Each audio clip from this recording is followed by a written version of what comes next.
আজকের এই ভিডিওতে যেটা শুরু করছি সেটা হচ্ছে journal entries of some specific transaction. কিছু কিছু বিশেষ লেনদেন আছে, যে লেনদেনগুলোর এন্ট্রি কি হবে সেই সম্পর্কে হচ্ছে আজকের এই ভিডিওটা। প্রথম যেটা আছে সেটা হচ্ছে ডিসকাউন্ট, যার বাংলা কথা হচ্ছে বাট্টা। ডিসকাউন্ট কথাটার সঙ্গে আমরা সকলেই পরিচিত, কারণ এখন ডিজিটালের যুগ, আর ডিজিটালের যুগে সবাই আমরা অনলাইনে কেনাকাটা করে থাকি। আর অনলাইনে কেনাকাটার জন্য ডিসকাউন্ট কথাটার সঙ্গে আমরা সকলেই পরিচিত।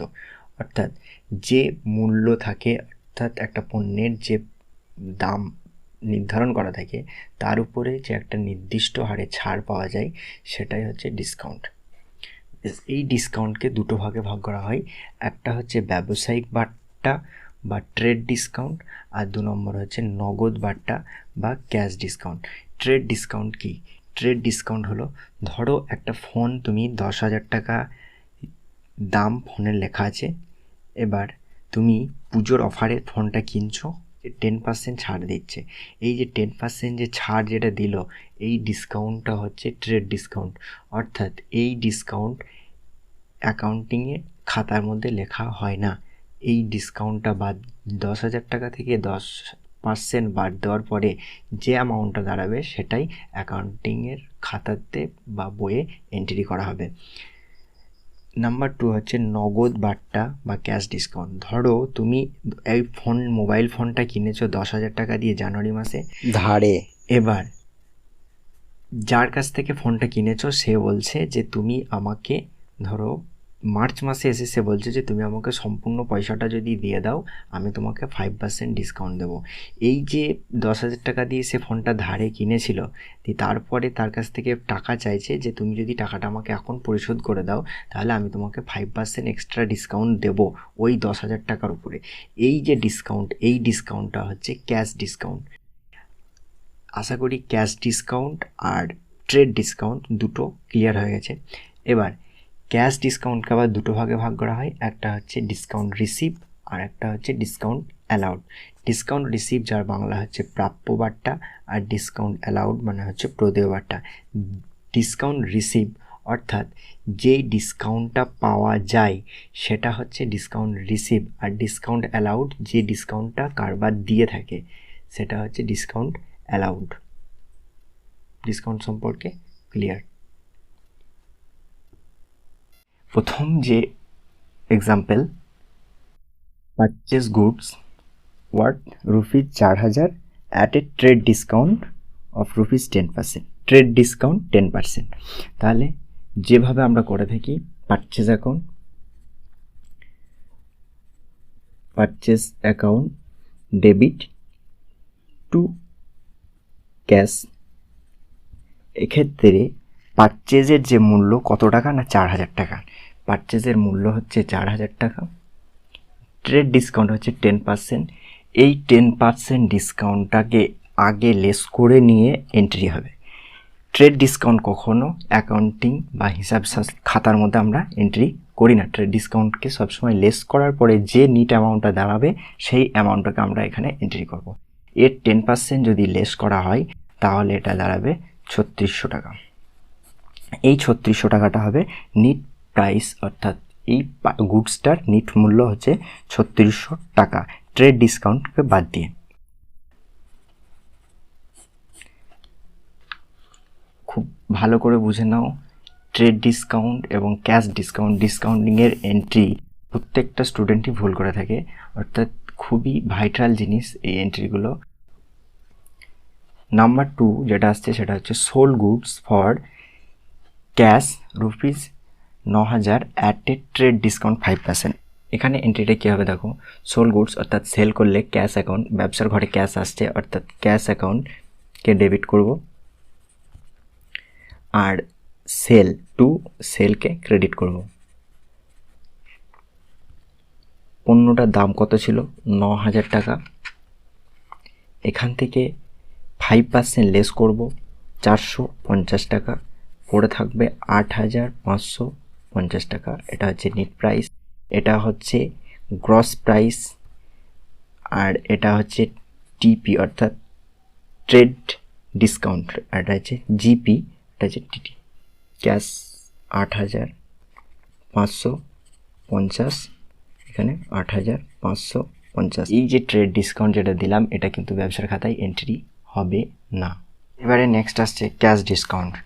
ক্যাশ ডিসকাউন্ট এটাকে যদি নগদ বার্তা দেওয়া হয় সেক্ষেত্রে কি এন্ট্রি হবে? Cash discount allowed to customer. কাস্টমারকে যখন ক্যাশ ডিসকাউন্ট দেওয়া হচ্ছে তখন ডিসকাউন্ট অ্যালাউড অ্যাকাউন্ট ডেবিট আর টু কাস্টমার বা ডেটার্স অ্যাকাউন্টকে ক্রেডিট করব। নাম্বার 2 যেটা আসছে, বিক্রেতার কাছে থেকে যদি নগদ বার্তা পাওয়া যায়, অর্থাৎ cash discount receive from supplier, supplier কাছ থেকে যদি ডিসকাউন্ট পাওয়া যায় সেক্ষেত্রে সাপ্লায়ার বা ক্রেডিটর্স অ্যাকাউন্টকে ডেবিট করব আর ডিসকাউন্ট রিসিভ অ্যাকাউন্টকে ক্রেডিট করব। নেক্সট এবার এক্সাম্পল দেখা যাক। এখানে একটা লেনদেন ঘটেছে, লেনদেনটা হচ্ছে যে sold goods for cash ₹6,000 less trade discount 10% and cash discount 5%। এই লেনদেনটার মধ্যে ট্রেড ডিসকাউন্ট এবং ক্যাশ ডিসকাউন্ট দুটোই একই সঙ্গে ঘটেছে। তাহলে সবার প্রথমে ট্রেড ডিসকাউন্টটা বাদ দেওয়ার পরে নিট প্রাইস যেটা সেটাকে বার করতে হবে। তাহলে এখানে অ্যামাউন্ট অর্থাৎ জিপি গ্রস প্রাইস যেটা আছে সেটা হচ্ছে 6,000 টাকা। এই 6,000 টাকা থেকে ট্রেড ডিসকাউন্টটাকে লেস করব। ট্রেড ডিসকাউন্টটাকে লেস করব 6,000-এর 10%, অর্থাৎ 10% অফ 6,000। এটা হচ্ছে নিট প্রাইস, এনপি। পণ্যটা নিট প্রাইস হচ্ছে এটা। এর উপরে আবার ক্যাশ ডিসকাউন্ট কত না 5%। তাহলে নিট প্রাইসের উপর 5% হচ্ছে ক্যাশ ডিসকাউন্ট ইন্টু 5%। তাহলে ক্যাশ ডিসকাউন্ট কত? ক্যাশ ডিসকাউন্ট হচ্ছে রুপিস, এর উপরে 5% করলে হবে 270 টাকা। তাহলে এটা গেল নিট প্রাইস, এটা গেল ক্যাশ ডিসকাউন্ট। তাহলে আমরা পেলাম কত? পণ্যটার দাম ছিল 6,000 টাকা, সেখান থেকে ট্রেড ডিসকাউন্ট বাদ দেওয়ার পরে নিট প্রাইস আমরা যেটা পেলাম সেটা হচ্ছে 5,400 টাকা, এবং এই 5,400 টাকার উপরে আবার 5% ডিসকাউন্ট দিচ্ছি, ক্যাশ ডিসকাউন্ট। ক্যাশ ডিসকাউন্ট দিচ্ছি 5,400 টাকার উপর। তাহলে 5,400 মাইনাস 270 টাকা, যেটা দাঁড়াচ্ছে সেটা হচ্ছে গিয়ে 5,130 টাকা।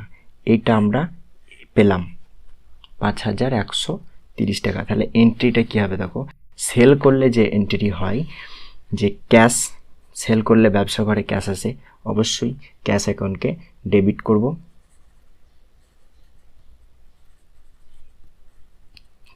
অ্যামাউন্টটা কত না যেটা পেলাম 5,130 টাকা, আমরা পেয়েছি 5,130 টাকা। আর ক্যাশ ডিসকাউন্ট দিচ্ছি, অর্থাৎ ক্যাশ ডিসকাউন্ট মানে হচ্ছে ডিসকাউন্ট অ্যালাউড। যেটা আমরা দিচ্ছি সেটা হচ্ছে ডিসকাউন্ট অ্যালাউড, আর যেটা আমরা পাচ্ছি সেটা হচ্ছে ডিসকাউন্ট রিসিভ। তাহলে discount allowed debit, discount allowed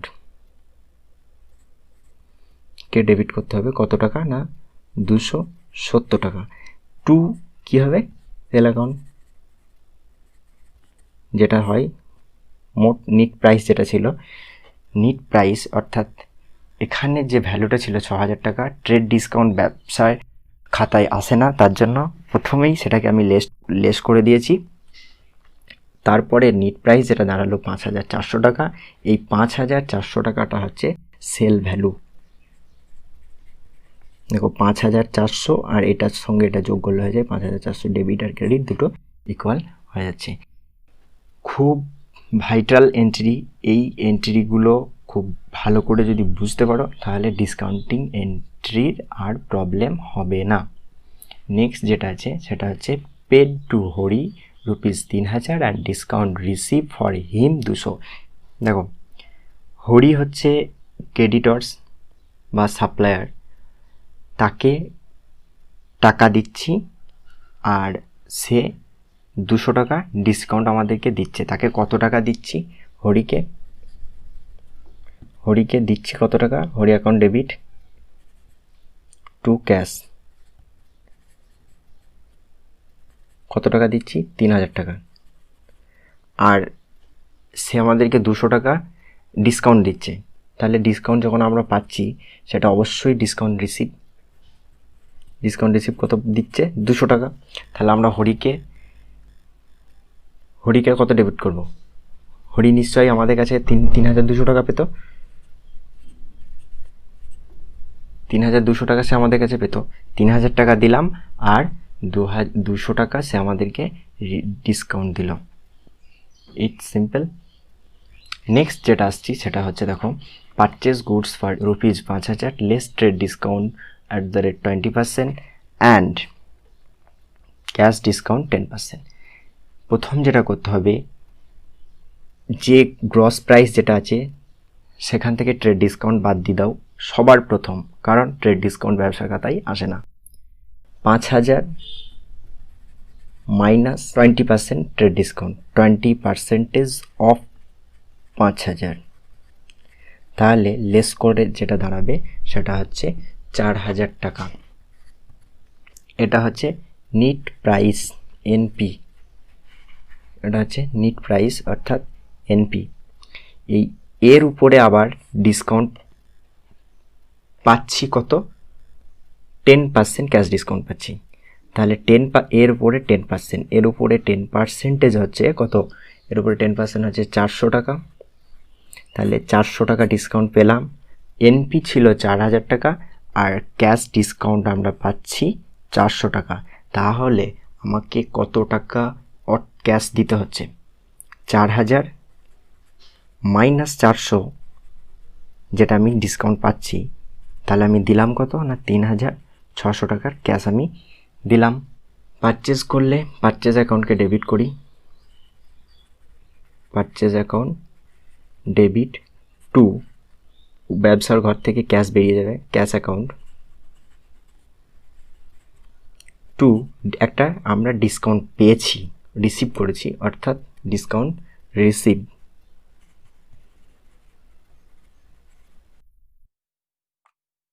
discount রিসিভটা কত?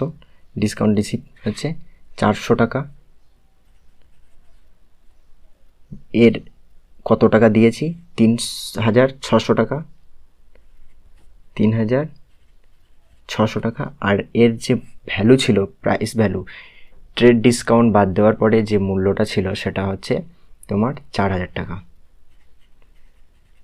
পারচেজ 4000। তাহলে দেখো 4000, 3600 প্লাস 400, 4000। 4000 ডেবিট, 4000 ক্রেডিট, দুদিক ইকুয়াল। ডিসকাউন্টিং এন্ট্রি, এই যে 5টা এন্ট্রি আমি করে দিলাম, এই 5টা এন্ট্রি যদি তোমরা ঠিক করে বুঝতে পারো তাহলে এই ডিসকাউন্টিং এন্ট্রি নিয়ে আর কোনো প্রবলেম আশা করি হবে না। নেক্সট যেটা আসছি সেটা হচ্ছে ব্যাড ডেটস। ব্যাড ডেটস কি? দেনাদার অর্থাৎ ডেটর্স যদি কোনো কারণে মৃত্যু ঘটে যায় বা দেউলিয়া হয়ে যায় বা অন্য কোনো কারণে তার কাছ থেকে যে টাকা পেতাম সে টাকাটা যদি না পাওয়া যায়, সেটাই হচ্ছে ব্যাড ডেটস, বা যার বাংলা হচ্ছে কুঋণ। কুঋণ। এবার এই কুঋণ যখন সৃষ্টি হয় তখন খাতাতে কি এন্ট্রি করব? যখন পুরোটা কুঋণ হবে অর্থাৎ ব্যাড ডেটস হয়ে যাবে, তখন ব্যাড ডেটস অ্যাকাউন্টকে ডেবিট করব আর কাস্টমার অর্থাৎ ডেটর্সকে ক্রেডিট করব। একটা example, 20/5/19 sold goods to mister Puri ₹12,000 টাকা একটা পণ্য বিক্রয় করা হচ্ছে মিস্টার পুরীকে। ট্রানজ্যাকশনের মধ্যে যখন কোনো পার্টির নাম উল্লেখ করা থাকে তখন সেটা অবশ্যই ধারে লেনদেন, অর্থাৎ এখানে যে এন্ট্রিটা হবে সেটা হচ্ছে মিস্টার পুরী অ্যাকাউন্টকে ডেবিট করব টু সেল, এই এন্ট্রিটা কত টাকা না 12,000 টাকা। এবারে এই যে 12,000 টাকাটা সে ধারে পণ্যটা কিনেছিল, এই 12,000-এর পণ্যটা ধারে কিনেছিল, সেটা আবার 20/7 গিয়ে কী ঘটনা ঘটছে দেখো। 20/7/19 গিয়ে mister Puri became ব্যাংকরাপ্ট and is unable to pay any amount. ব্যাংকরাপ্ট অর্থাৎ যার বাংলা হচ্ছে দেউলিয়া। মিস্টার পুরী 20/7/19 সে দেউলিয়া হয়ে গেছে, সে আর কাউকে কোনো পয়সা দিতে পারবে না।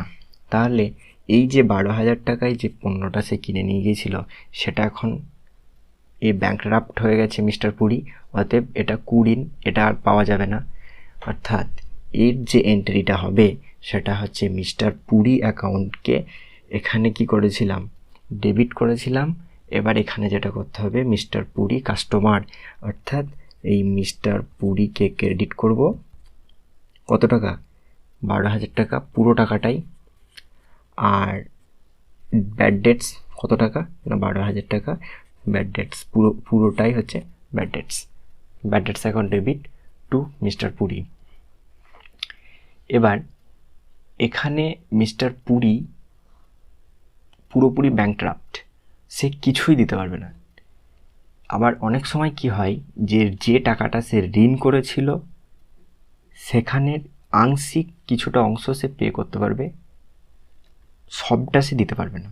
সেক্ষেত্রে কি হয় দেখো, সেক্ষেত্রে যেটা হয় সেটা হচ্ছে যে অ্যামাউন্টটা পাওয়া যায় সেটাকে ক্যাশ বা ব্যাংকের মাধ্যমে যেটা পাবো সেটাকে ডেবিট করব।